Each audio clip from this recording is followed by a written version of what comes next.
Hello and welcome to Boomwriter PD with Amanda. Today we'll be discussing how to add a class and your students. Let's go ahead and get started. So first we'll cover adding a class. It's very simple.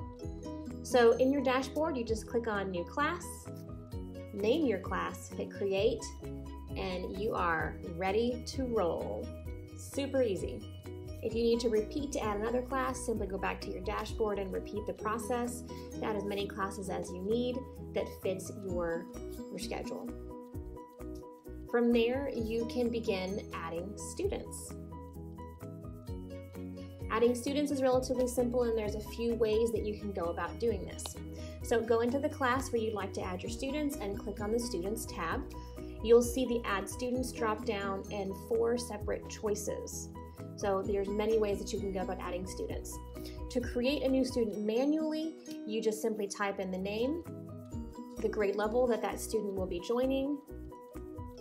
You can invite the parent with an email if you'd like, but that's totally optional. You can always do that later, and then select the class that you want them to go into and press enter. You're going to be given an approve reject button. You can hit approve so that kiddo is in and ready to roll, and from there you can continue to do that.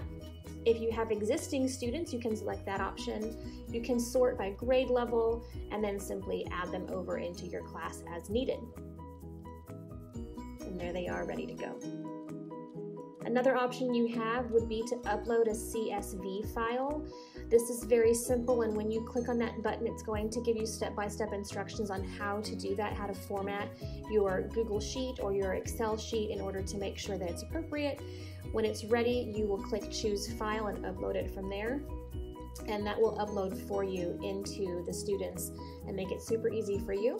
Or you can choose Google Sign-On. Again, you'll be given a set of instructions, including your class ID your kids will need to join your class, and you will simply give your students these instructions to go through in order to sign up and to join your class. But this is more student-driven than you-driven. It does make your job easier if the students can follow those instructions.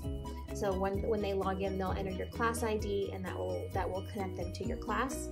And again, you'll be given the option to approve or reject them to make sure they're in the right spot. Once they're approved, you're ready to go. Thank you so much for joining our PD today.